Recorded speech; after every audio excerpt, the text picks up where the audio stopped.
പരപ്പനങ്ങാടി കുന്നുമ്മൽ കുടുംബത്തിലെ 11 പേരാണ് ബോട്ട് അപകടത്തിൽ മരിച്ചത്. വിവാഹ ചടങ്ങിന്റെ ഭാഗമാകാൻ കുടുംബ വീട്ടിൽ ഒത്തുചേർന്നവർ കുട്ടികളുടെ നിർബന്ധപ്രകാരമായിരുന്നു തൂവൽ തീരത്തേക്ക് പോയത്. നിറകണ്ണുകളോടെയാണ് ഈ നാട് പ്രിയപ്പെട്ടവരെ യാത്രയാക്കിയത്.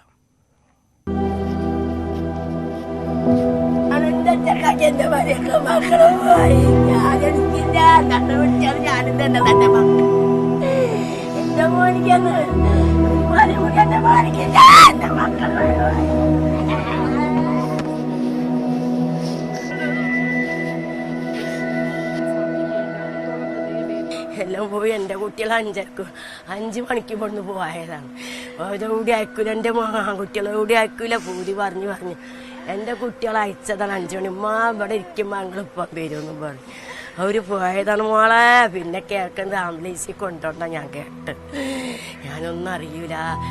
അലമുറയിടുന്ന ഈ അമ്മമാരുടെ കണ്ണുനീരിന് മുമ്പിൽ നിസ്സഹായരായി നിൽക്കാനേ കഴിഞ്ഞുള്ളൂ.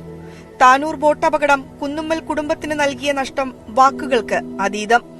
വിവാഹ ചടങ്ങിൽ പങ്കെടുത്ത് മടങ്ങവേ താനൂർ കുന്നുമ്മൽ സൈതലവിയുടെ കുടുംബ വീട്ടിൽ ഒത്തുചേർന്നതായിരുന്നു ഇവർ. സൈതലവി കുട്ടികളുടെ നിർബന്ധപ്രകാരം അവരെ തൂവൽ തീരത്തേക്ക് കൊണ്ടുപോയി. വീട്ടിൽ തിരിച്ചെത്തിയ സൈതലവി ഭാര്യയെ ഫോൺ ചെയ്തപ്പോൾ കേട്ടത് കൂട്ട നിലവിളി. ലൈഫ് ജാക്കറ്റ് പോലുള്ള സുരക്ഷാ സംവിധാനങ്ങളൊന്നും നിലവിൽ ബോട്ടിലുണ്ടായിരുന്നില്ല. അതിനെക്കുറിച്ച് കൃത്യമായ അന്വേഷണം നടത്തി ഇതുമായി ബന്ധപ്പെട്ട ആളുകളെ തക്കതായ ശിക്ഷാ നടപടികൾ സ്വീകരിക്കാൻ വേണ്ടി ബന്ധപ്പെട്ട അധികാരികൾ തയ്യാറാവേണ്ടതുണ്ട്. കാരണം ഇത്തരം സംവിധാനങ്ങൾ, സുരക്ഷാ സംവിധാനങ്ങളില്ലാതെ ഇങ്ങനെ ഇതൊരു വിനോദസഞ്ചാര കേന്ദ്രങ്ങളിൽ നടക്കുമ്പോൾ അത് കൃത്യമായി ഇനിയും ഇത്തരം അപകടങ്ങൾ വരാൻ സാധ്യതയുണ്ട്. കുന്നുമ്മൽ ജാബറിന്റെ ഭാര്യ ജൽസിയ, മകൻ ജരീർ, കുന്നുമ്മൽ സിറാജിന്റെ ഭാര്യ മക്കളായ നൈറ, റുഷ്ദ, സഹറ, സൈതലവിയുടെ ഭാര്യ സീനത്ത്, മക്കളായ ഷംന, ഹസ്ന, സഫ്ന എന്നിവരാണ് മരിച്ചത്. 10 മാസം പ്രായമുള്ള സിറാജിന്റെ കുഞ്ഞും മരിച്ചു.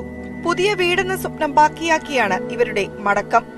പോസ്റ്റ്മോർട്ടത്തിന് ശേഷം വീട്ടിലെത്തിച്ച മൃതദേഹങ്ങൾക്ക് മുന്നിൽ ആർക്കും പിടിച്ചു നിൽക്കാനായില്ല.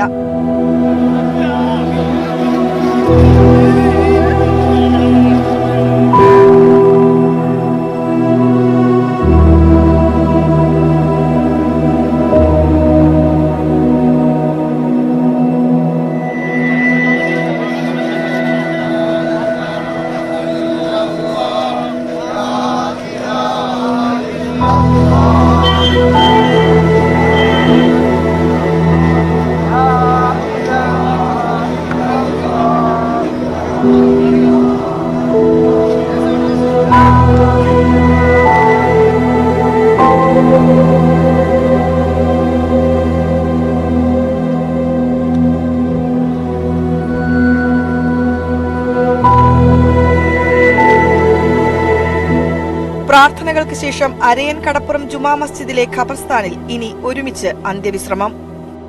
ആശ്വസിപ്പിക്കാൻ എത്തിയവർ പോലും വാക്കുകൾ കിട്ടാതെ വിങ്ങിപ്പൊട്ടുന്ന നൊമ്പരക്കാഴ്ചയാണ് ഇന്നിവിടെ കാണാനായത്. ഈ അപ്രതീക്ഷിത ദുരന്തത്തെ അതിജീവിക്കാൻ, അതിന്റെ മുറിവുണക്കാൻ ഇവർക്ക് കാലം കരുത്തു പകരട്ടെ. ക്യാമറമാൻ ഷാഫിയോടൊപ്പം പരപ്പനങ്ങാടിയിൽ നിന്ന് സുവി വിശ്വനാഥൻ, ന്യൂസ് 18. അടിമുടി കെടുകാര്യസ്ഥതയും നിയമലംഘനവുമാണ് അപകടത്തിന്